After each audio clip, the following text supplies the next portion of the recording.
ಕರುನಾಡಿನ ಸುದೀರ್ಘ ಅವಧಿಯ ಮುಖ್ಯಮಂತ್ರಿ ಎಂಬ ದಾಖಲೆ ಸೃಷ್ಟಿಸಲು ನಿಂತಿರುವ ಮುಖ್ಯಮಂತ್ರಿ ಸಿದ್ದರಾಮಯ್ಯ ಅವರ ಭಾವಚಿತ್ರಕ್ಕೆ ಮಂಗಳವಾರ ಚೆನ್ನಮ್ಮ ವೃತ್ತದಲ್ಲಿ ಅವರ ಅಭಿಮಾನಿಗಳು ಹಾಲಿನ ಅಭಿಷೇಕ ಮಾಡಿ ಸಿಹಿ ಹಂಚಿ ಸಂಭ್ರಮಿಸಿದರು.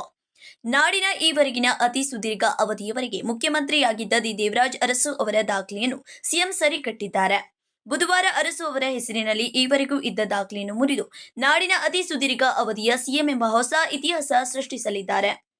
ಜನವರಿ 6ಕ್ಕೆ ಮುಖ್ಯಮಂತ್ರಿ ಸಿದ್ದರಾಮಯ್ಯ ಅವರು ಮುಖ್ಯಮಂತ್ರಿಯಾಗಿ 2792 ದಿನ ಪೂರೈಸಲಿದ್ದು, ಆ ಮೂಲಕ ದೇವರಾಜ್ ಅರಸು ಅವರ ದಾಖಲೆ ಸರಿಗಟ್ಟಲಿದ್ದಾರೆ. ದೇವರಾಜ್ ಅರಸು ಅವರು 1972ರ ಮಾರ್ಚ್ 20ರಂದು ಮೊದಲ ಬಾರಿಗೆ ಮುಖ್ಯಮಂತ್ರಿಯಾಗಿ ಚುಕ್ಕಾಣಿ ಹಿಡಿದಿದ್ದರು. 1997ರ ಡಿಸೆಂಬರ್ 30ರವರೆಗೆ ಅಂದರೆ 5 ವರ್ಷ 286 ದಿನಗಳ ಕಾಲ ಮುಖ್ಯಮಂತ್ರಿಗಳಾಗಿ ಸೇವೆ ಸಲ್ಲಿಸಿರುವುದಕ್ಕೆ ಹರ್ಷ ವ್ಯಕ್ತಪಡಿಸಿದರು. ಇವತ್ತು ಸಿದ್ದರಾಮಯ್ಯ ಸಾಹೇಬರಿಗೆ ಅಭಿನಂದನೆ ಹೇಳ್ತಾ ತುಂಬಾ ಅತಿ ಖುಷಿ ಆಗ್ತಾ ಇದೆ. ಸಿದ್ದರಾಮಯ್ಯ ಸಾಹೇಬರು ಏನೀಗ ದೇವರಾಜ್ ಅರಸು ಅವರದ್ದು ದಾಖಲೆನ ಮುರಿದಿದ್ದಾರೆ. ಬರುವ ದಿನಗಳಲ್ಲಿ ಅವರು ಪ್ರೈಮ್ ಮಿನಿಸ್ಟರ್ ಆಗ್ತಾರೆ ಅಂತ ನಾವು ಕನಸನ್ನು ಕಂಡಿದ್ದೀವಿ.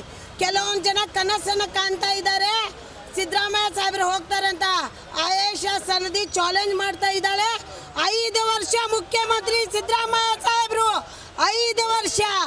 ಇವತ್ತು ನಾವು ಬರುವ ಒಂದು 5 ವರ್ಷದಲ್ಲಿ ಎಷ್ಟೋ ಬಜೆಟ್ಗಳು ನಡೀತಾವೆ, ಅಷ್ಟು ಬಜೆಟ್ ನಮ್ಮ ರಾಮಯ್ಯ ಅಣ್ಣಯ್ಯ ನಮ್ಮ ಕರ್ನಾಟಕ ಹುಲಿ ಸಿದ್ದರಾಮಯ್ಯ ಸಾಹೇಬ್ರೆ ಮಂಡಿಸ್ತಾರೆ ಅಂತ ನಾನು ಹೇಳಲಿಕ್ಕೆ ಬಯಸ್ತಾ ಇದ್ದೀನಿ. ಇವತ್ತು ಕೆಲವೊಂದು ಜನಕ್ಕೆ ಆತಂಕ ಇತ್ತು. ಇವತ್ತು ನಮ್ಮ ಸಾಹೇಬರು ಏನಾದ ದಾಖಲೆನ ಮುರಿದು ಅವರಿಗೆ ಶಾಕನ್ನು ಕೊಟ್ಟಿದ್ದಾರೆ. ಇನ್ನು ಮುಂದೆ ಕೂಡ ಶಾಕ್ ಕೊಡ್ತಾರೆ.